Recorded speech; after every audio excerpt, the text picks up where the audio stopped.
حالة معينة عاوتاني كتمثل العمالة ولا بثلاثة دراهم، ولكن عاودوا يعني رجعوا للثمن ل 4 دراهم يعني واحد السحب على المكتسبات ديال الطلبة. ولهذا يعني الطلبة بقاو كيعانيو في الصمت يعني لمدة طويلة ما كيسمعوا حتى واحد الإخبار في المدينة. نظرنا في الجامعة وصلنا لمستوى ديال الحوار مع العميد أنه قالنا أنا ما عندي ما ندير لكم، المنطق ديال أنا ما عندي ما ندير لكم. حنا جينا لهنايا باش نشوفوا هاد الناس ديال هاد المدينة اللي هما مسؤولين على هاد الملف الناقص، باش نحتاجوا باش نقولوا راه حنا كنعيشوا المعاناة، راه كنعيشوا أوضاع مزرية يوميا. الطلبة أدرى بهذا الشيء، واللي بغا يجي يشوف مع الساعة ديال 7:30 الصباح أو 12:30 ويجي يشوف الطلبة شنو كيوقع لهم تمايا، شنو كيوقع لهم ملي كيكونوا ماشيين، بمعنى معاناة. حنا ملي جينا لهنا راه ماشي كنحيدوا العميد من موقع المسؤولية، بل هو مسؤول كذلك على هذه المهزلة هذه وعلى هذه الشروط اللي كنعيشوها. ولكن حنا قلنا نوصلوا صوتنا للمجتمع القصري، للمدينة ديال القصر، للناس يعرفوا بلي ولادهم كيعانيوا من المشكل ديال النقص، بلي ولادهم كيناضوا على المشكل ديال النقص وحتى واحد ما كيسمع لهم. يعرفوا بلي هاد المسؤولين هادو اللي الا كنا كنقولوا عليهم بصح مسؤولين، الا كانوا كيستحقوا كلمة المسؤول راه خصو يكون عارف بلي كاينه هاد المشاكل هادي ويعمل على الحل ديالها.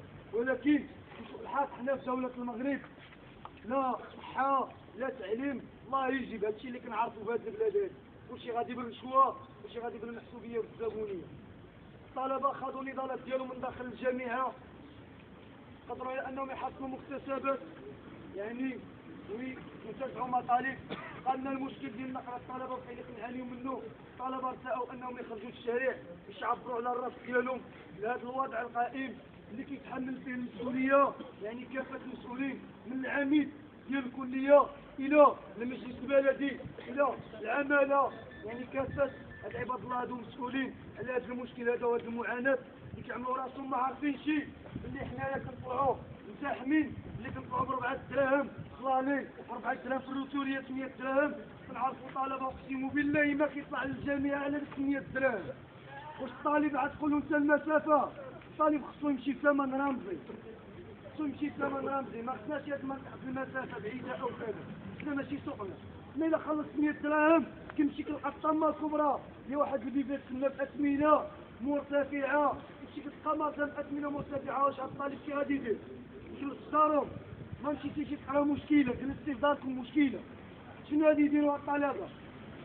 قررنا اننا ما نسكتوش، الطلبة ما يسكتوش على هاد الشيء هذا. خذنا معارك، خذنا نضالات على المستوى ديال الملف النار، وصلنا لمستويات ديال بعض الحلول يعني الترقيعيه لهذا المشكل هذا. ولكن حنايا كنطالبوا اليوم شي حاجه مكتوبه، شي حاجه كيلتزم بها الكل، مكتوبه كتضمن الحق ديالنا والحق ديال التلاميذ اللي كيقراو والحق ديال خوتنا والحق ديال ولادكم والحق ديال ولادنا فيما بعد. بين هادشي هذا يستمر تكون شي حاجه مكتوبه. على هذا الاساس طلب صاغ واحد الملف مطلبي على الشكل التالي. اول مطلب فيه هو تخفيض ثمن السعيره لهذا الهوانم، يعني مراعاه الشروط الماديه ديال الطالب. كنعرفوا بلي هذه المنحه عباد الله كيتعرفوا لنا بها، الطالب خصو منحه في الاول العام، هذيك خليك تقرا 3 شهور عاد كيعطيك منحه. كاين طلبه ما عندهمش شي منحه، كاين طلبه ما استفدوش من هذا العام هذا لمجرد اخطاء يعني في التسيير. يعني كان الناس المسؤولين خطأوا مسار لهم شي الدراسه ديالهم، الناس ما استفدتش من المنحه. هذا راه عار عباد الله ان الطالب ما يستفدش من المنحه باش غادي يقرا. هو عنده 3 واحد اخرين بحالو او 2 واحد اخرين، باش هو الطالب يقرا؟ هذه مشاكل كتخطط فيها الطلبه يوميا.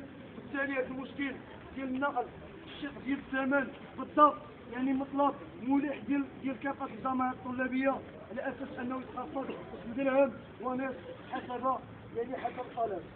ثاني حاجه كاين المشكل ديال النقص في الاسطول، المطلب هو الزياده في الاسطول ديال الحافلات. راه عباد الله راه كنهبطوا مزاحمين، الناس كتهود بعضياتها ملصقه ببعضياتها. والجماعه السعديه عباد الله راه ولادكم كيهبطوا مزاحمين، بنات كيهبطوا مزاحمين، وراه راه الكرامه ديال الطالب تودات، الكرامه ديال الطالب تودات. كيوقعوا مشاكل في الطريق، الطلبه كيوليو مهددين، كيولي اختلاط. وأن الطلبة هو ديال الطوبيس كيتخلط معاهم بنادم واحد آخر. حنا كنعرفوا أن المجتمع ديالنا الأمراض اللي نزرعوها فيه بسبب الأوضاع الاجتماعية المزرية خلاو الشعب مشكلة معاه. بنادم ما واعيش أن بنادم يقرا يوش يقرا في وسط الطوبيس يهز الطالبات والطلبة. هذا مشكل كنتحطوا فيه يوميا. المشكل الثالث كان عندنا هو ديال انضباط في التوقيت، يعني هذا مرتبط يعني بعلاقته بالاسطول والنقص اللي حاس فيه. يعني الطلبه كيخرجوا مع 5:30 نورمالمون خصو يخرج يلقى الطوبيس تمايا. الطوبيس كيجي حتى 7:30 6:30 7. المهم ضروري ما يتعطل، وإلا جا كيجي طوبيس واحد عباد الله. طوبيس واحد كيقول لك وطلع تزاحم فيه او لا تبقى هنايا تسنى، بمعنى كيحطك بين نارين. خذنا اشكال، ولكن كنا كنعرفوا انها ما هي الا ترقيع، يعني ماشي حل نسبيا جذري. قلنا اننا غننتقلوا من الاشكال يعني اللي من داخل الجامعه غنخرجوا لبرا الشارع. حيت كنا كنقاطعوا الطوبيسات كانوا كيوقعوا مشاكل، والطالب راه خصو يخرج يلقى الطوبيس في بلاصتو. راه ما يمكنش يبقى يتسنى لك تما ساعه المكانه، يعني كيوصل منهك. كيفاش بغيتي تطالب منه يعطيك على المستوى الدراسي، يعطيك مردود. كيجيو كيقول لك الطلبه ما كيقراوش، واش يشوف الشروط الموضوعيه اللي كيعيشوها الطلبه؟ كل الطلبه ما كيقراوش. يعني رابع حاجه هي ديك الحاله المزريه اللي فيها الحافلات. يعني الحافلات راه فتره كتضطر تكون تفتح الساهره، غتكونوا هوادين عباد الله تفتح المضوله في وسط الطوبيس. ما المعنى هذا؟ وان حنايا ما نسوق عندنا حتى واحد باش تولي تعطيني طوبيس انا كيقطر من الفوق. الطوبيس الا جلستيه في الجناب يطيح معاك الماء، هذا راه عيب وعار عباد الله. واش انا غنمشي نقرا ولا غنمشي نشد؟ هذا مطلب مليح ديال الطلبه ان ديك الطوبيسات انهم يصلحوا ما يبقاوش في ديك الحاله المزريه ديالو. وهذا كيقع غير حل يعني نسبيا. انا قلت ان الحل الجذري الاول هو البناء الحي الجامعي. الا كانوا هادو مسؤولين دابا الصح هو يبنيو الحي الجامعي لولاد الشعب تمايا. ما نبقاوش نديرو حنا ديك لانافيت. اللي بغا يدير لانافيت يديرها، واللي بغا يسكن في الحي الجامعي يسكن. هذا راه هو الحل الجذري ديال المطلب. بالتالي اصلاح ديال الحافلات من ضمن المطالب ديال الطلبه. خامس حاجه هي تخصيص حافلات يعني بشكل دائم لباب الكليه، خصوصا ان كنعرفوا فينا طلبه اللي كيخرجوا يعني خصو يهود ما يبقاش هو في الكليه. لان الا بقى في الكليه ممكن غيمشي له الوقت غيضيع له الوقت هو كيبقى يستنى. بالتالي خصنا ضمانات اللي تعطينا ان الطوبيس يبقى واقف لنا تمايا. خصنا الطلبه كيف يخرجوا يركبوا ينزلوا بحالهم. شروط انسانيه، راه حنا بنادم، راه حنا انسان. كاين المطلب السادس هو توفير مظلات يعني في المحطه ديال الانطلاق بالضبط البلاصه اللي كنطلقوا منها. نهار اللي كتكون شتا الطلبه ما كنلقاو فين نحتاميو، يعني كيبقاو لنا غير داك الشجر. وبعض المرات الشجر هادي بقاو يهبطوا عليك القطاري، يعني الطالب كيفزك تقعدوا بمجموعه ديال المشاكل كتولي معوقات يعني امام المسيره الدراسيه ديالو. يعني كنطالبوا بتوفير مظلات تمايا يعني تقينا من الشمس، خصوصا ان هذا المشكل هذا كنعانيو منه حتى في الكليه. واللي دار تمايا غادي يعرف باللي الطلبه كيعانيو في الايامات ديال الشتاء. ما كاينش شي واحد ما كيعاودش يفازك، خصوصا ان الطوبيس كيجي معطل. الطلبه كيبقاو يتسناو تمايا كيبدل كلشي. كاين شي طالب ما مرضش بالرواح غير من تمايا. كيفاش الطالب هذا باغي يقرا وانت كتخليه في الشتاء وانت عندك الشيفور ديالك السي العميد كيسوق بيك وكيديك ويجيبك؟ حنايا نوقفوا في الشتاء نيجيو نهضروا قال الكليه قال خصنا نديرو قال ما نعرفش لنا. حنايا خصنا المصلحه ديالكم. المصلحه هي انك تركب الطوموبيله ديالك الشيفور يدوز من قدامنا. هذه هي المشكله، يدوز من قدامك بحال انت ما كايناش. يعني هذه مجموعه ديال المطالب يعني في اطار معركه ديال النقل اللي كيخوضها الاتحاد الوطني لطلبه المغرب بموقع العرائش.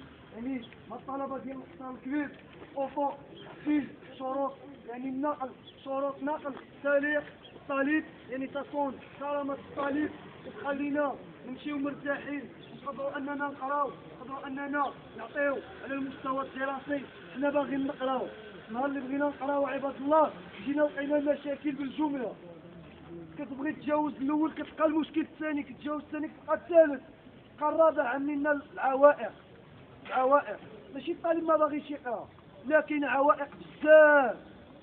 بالتالي الطالب باش يتخلص من هذه العوائق كامله وتطالب منه نتايا مردود دراسي وهذا الخاين واللي غيطلع الكل عاد يعرف بالحق ديال هادشي هذا اللي كنقولوه بالحق المعاناة ديال الطلبة وليدات في المرحلة ديال الجامعات يعرف هادشي هذا مزيان.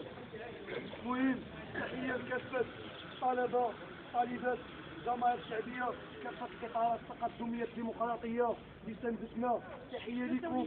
هذه ما هي إلا وقفة يعني كشكل احتجاجي من داخل المعركة ديالنا هي المعركة الناقص اللي كنقولوه هو أننا ما كنطلبوا الدعم والمساندة ديال الآباء ديال الأمهات من كافة الإطارات اللي كاينه في هذه المدينه هذه يعني على اساس اننا ننتزعوا المطلب ديالنا الحق ديالنا اللي هو حق عادل ومشروع هو الحق في شروط نقل جيده تكون كرامتنا يعني تليق بنا كطلبه باش نقدروا نعطيو لهاد البلاد ونزيدوا بهاد البلاد القدام.